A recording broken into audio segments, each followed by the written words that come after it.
Halo teman-teman, apakah kalian tahu di era banjir informasi seperti sekarang, kemampuan memilih, menggunakan, dan mengevaluasi informasi adalah hal yang sangat penting. Inilah yang disebut dengan literasi informasi. Literasi informasi bukan hanya soal mencari informasi saja, tetapi kita juga harus memahami sumbernya, menilai kebenarannya, dan menggunakannya secara etis. Nah, ada berbagai model yang telah dikembangkan untuk membantu kita dalam proses memahami literasi informasi. Apa saja model-model tersebut? Nah, mari kita akan sama-sama belajar apa saja model-model literasi informasi dan bagaimana proses-prosesnya.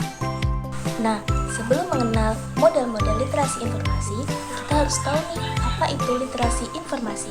Menurut Sulistyo Basuki, literasi informasi adalah kemampuan untuk berinteraksi secara tepat guna dengan informasi, seperti merumuskan kebutuhan informasi, memperoleh akses ke informasi yang dibutuhkan, mengevaluasi secara efektif, menggunakan informasi dengan tepat, serta mendistribusikannya sesuai dengan ketentuan etika dan juga hukum.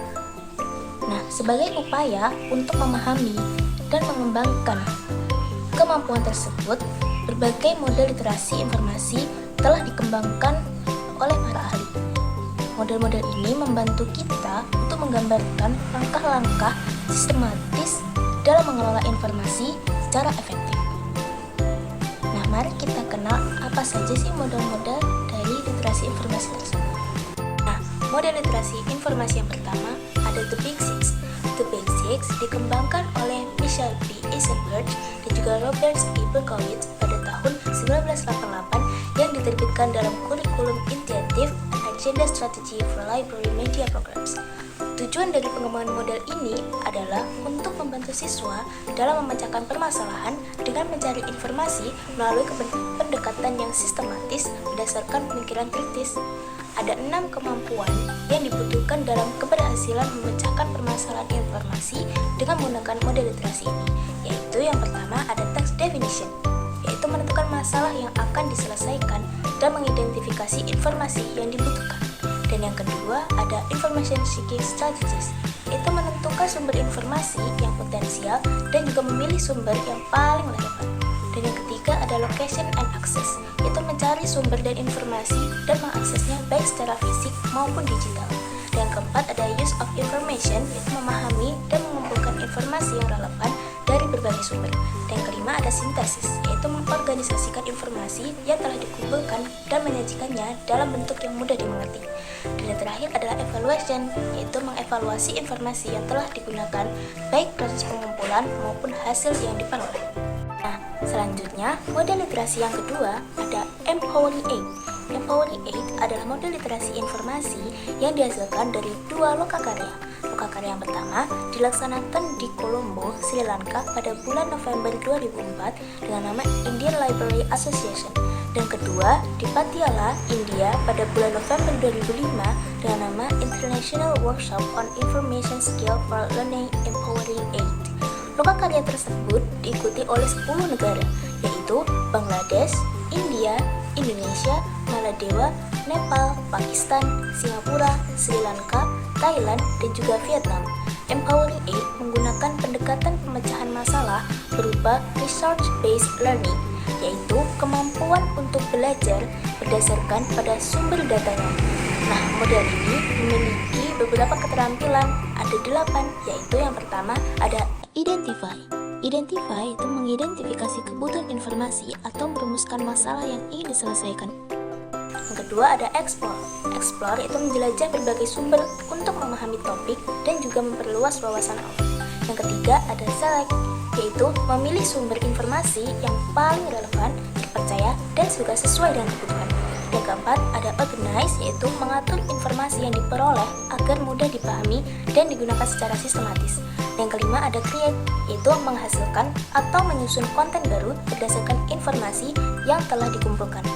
Yang keenam ada Present, yaitu menyajikan hasil informasi atau karya secara jelas, baik secara lisan, tulisan, maupun media lain. Dan ketujuh ada Access, yaitu mengakses informasi dari berbagai sumber dengan cara yang efektif dan juga etis. Dan yang terakhir ada apply, yaitu menerapkan informasi yang telah diperoleh untuk menyelesaikan masalah atau membuat keputusan. Literasi informasi yang ketiga ada NSW Information Process. Nah, NSW Information Process adalah model literasi informasi yang dikembangkan oleh the NSW Department of Education and Training pada tahun 2007. Model ini diperkenalkan melalui program Information Skills in the School di negara bagian New South Wales, Australia. Model ini terdiri dari 6 tahapan utama yang menggambarkan proses berpikir dan keterampilan yang dibutuhkan dalam menemukan dan menggunakan informasi secara efektif. Nah, 6 proses tersebut, yang pertama ada defining atau menentukan topik, mengidentifikasi kebutuhan informasi dan merumuskan topik atau pertanyaan penelitian secara jelas. Terus yang kedua ada locating atau mengakses informasi, yaitu menelusuri dan menemukan sumber informasi yang relevan dari berbagai media.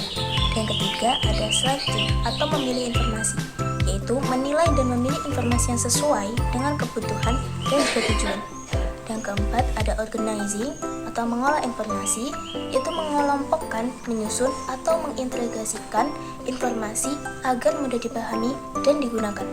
Yang kelima ada presenting atau menyajikan informasi, yaitu menyampaikan hasil pencarian dan pengelolaan informasi dalam bentuk yang sesuai seperti laporan, presentasi, atau media lainnya. Yang keenam ada assessing atau mengevaluasi, yaitu menilai efektivitas proses dan kualitas hasil yang diperoleh, termasuk refleksi terhadap strategi pencarian informasi. Model literasi informasi yang keempat ada the 7 Pillars of Information Literacy. Society of College, National and University Libraries atau SCONUL di Inggris mengembangkan model literasi informasi yang disebut dengan the 7 Pillars of Information Literacy. Menurut Sulistyo Basuki, the 7 Pillars merupakan model 7 pilar dalam 2 himpunan keterampilan, yaitu mengetahui bagaimana menentukan lokasi informasi serta mengaksesnya, dan mengetahui bagaimana memahami serta menggunakan informasi.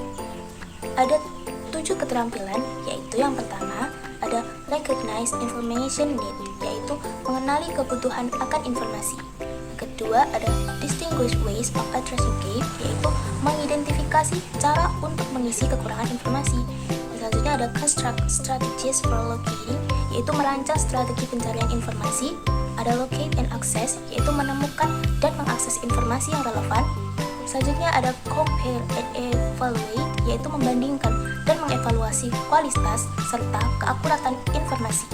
Selanjutnya ada organize, apply, and communicate, yaitu mengorganisasikan, menerapkan, dan mengomunikasikan informasi. Dan terakhir ada synthesis and create, yaitu mengsintesis informasi dan menciptakan pengetahuan baru dari informasi tersebut. Nah, model literasi informasi yang terakhir ada ACLL atau Association of College and Research Libraries. ACLL adalah organisasi yang menetapkan standar kompetensi literasi informasi untuk pendidikan tinggi. ACLL sebagai bagian dari American Library Association telah mengembangkan dan mengesahkan standar kompetensi literasi informasi yang digunakan secara luas di berbagai perguruan tinggi di Amerika Serikat maupun di seluruh dunia. Nah, standar ACLL mencakup 5 komponen kunci, yaitu yang pertama menentukan kebutuhan informasi atau need, yaitu mengidentifikasi jenis informasi yang dibutuhkan. Dan yang kedua yaitu mencari dan mendapatkan informasi atau akses, yaitu menemukan dan mengakses informasi secara efektif dan juga efisien. Dan yang ketiga ada mengevaluasi informasi atau evaluate, yaitu menilai keandalan, keakuratan, dan relevansi informasi yang ditemukan. Dan yang keempat yaitu menggunakan informasi atau use, yaitu mengelola dan menerapkan informasi secara tepat dalam konteks akademik atau profesional. Dan selanjutnya ada aspek etika dan legal atau ethical or legal, yaitu menggunakan informasi sesuai dengan prinsip etika dan hukum yang berlaku, termasuk menghargai hak cipta dan menghindari plagiarisme. Nah, demikian penjelasan mengenai literasi informasi dan berbagai model literasi informasi. Semoga informasi ini dapat menambah wawasan dan membantu kita untuk menjadi pengguna informasi yang cerdas, kritis, dan bertanggung jawab. dan jangan lupa untuk terus belajar dan berbagi informasi yang bermanfaat.